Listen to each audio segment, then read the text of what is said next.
Salut à tous! Alors aujourd'hui on fera le vrai chep sénégalais bien rouge là. Prends ton tabouret, viens t'asseoir, on y va, c'est parti, go!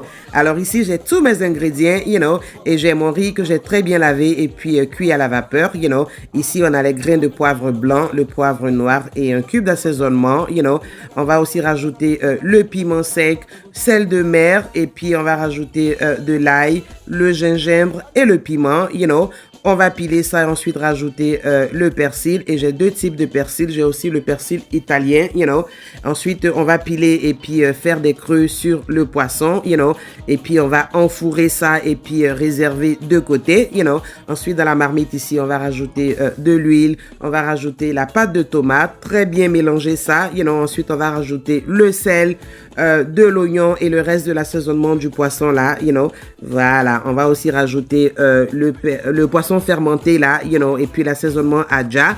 On va très bien mélanger ça, regardez la couleur.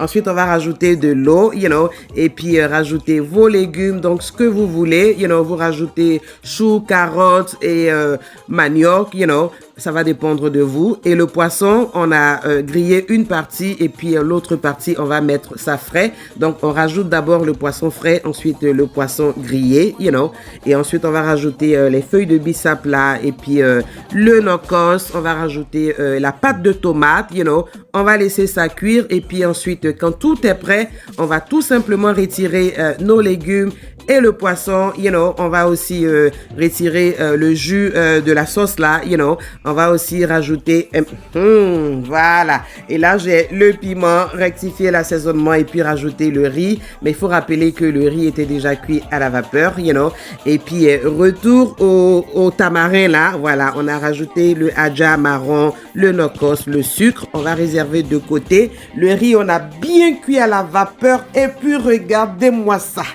Le goût de ça, chep qui va être doux là, quand toi-même tu vois, tu connais. Forcez, c'est doux.